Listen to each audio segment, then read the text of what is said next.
السلام علیکم ورحمۃ اللہ وبرکاتہ۔ وعلیکم السلام ورحمۃ اللہ وبرکاتہ۔ جی مفتی صاحب، مسئلہ ایک دویم کی وضاحت چاہیے جی۔ جی فرمائیے۔ جی مفتی صاحب، مسئلہ پہلا یہ ہے کہ آج جو یہ بڑے زور و شور سے ایک مسئلہ چل رہا ہے کہ سکھ برادری کی دو لڑکیوں نے اسلام قبول کر لیا ہے، پھر اس کے بعد انہوں نے کشمیر کے مسلم لڑکوں کے ساتھ نکاح بھی کر لیا، لیکن سکھ برادری کا کہنا ہے کہ انہوں نے ان کا مذہب گن پوائنٹ پر تبدیل کر لیا ہے جی۔ اس طرح ان کا اسلام کرنا حد تک جائز ہے جی۔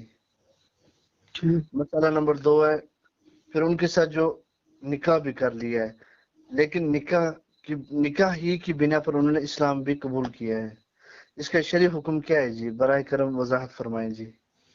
ٹھیک، پہلی بات میں یہ عرض کر دوں کہ اللہ تبارک و تعالیٰ نے سورہ حجرات آیت نمبر 6 کے اندر فرمایا، یا ایھا الذین آمنوا ان جاءکم فاسق بنبأ فتبینوا ان تصیبوا قوم بجہالۃ فتصبحوا علی ما فعلتم نادمین۔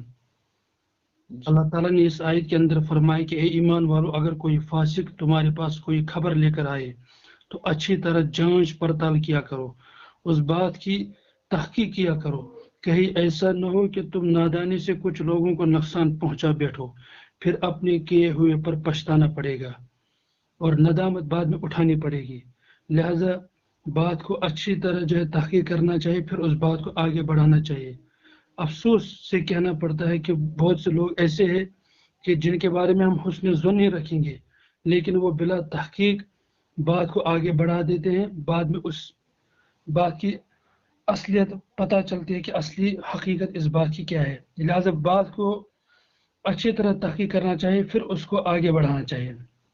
اب میں اپنی اصل بات کی طرف آؤں گا کہ اسلام میں اس بات کی قطعاً اجازت نہیں کہ آپ کسی پر زبردستی کر کے اس کا مذہب تبدیل کرنے لگو، بلکہ اسلام کی تعلیمات یہ ہے کہ آپ اسلام کی تعلیمات اور اخلاقیات سے متاثر ہو کر اسلام قبول کرو۔ اسی لیے سورہ بقرہ کے اندر اللہ تبارک و تعالیٰ نے فرمایا لا اکراہ فی الدین، کہ دین اسلام میں کوئی زبردستی نہیں۔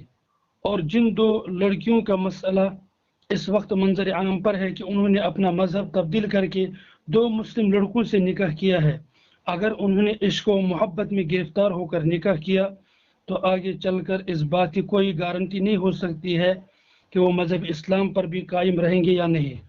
ہو سکتا ہے کہ آگے چل کر وہ محبت ہی ختم ہو جائے۔ اسی لیے دین اسلام کہتا ہے کہ اگر آپ کو اسلام قبول کرنا ہی ہے تو اسلام کی تعلیمات و اخلاقیات سے متاثر ہو کر اسلام قبول کرو۔ کسی کے عشق مجازی سے متاثر ہو کر اسلام قبول کرنے میں وہ مزہ نہیں ہے جو اسلام کی تعلیمات و اخلاقیات سے متاثر ہونے میں ہے۔ امید ہے کہ آپ کے تینوں سوالوں کا جواب صحیح مل گیا ہوگا۔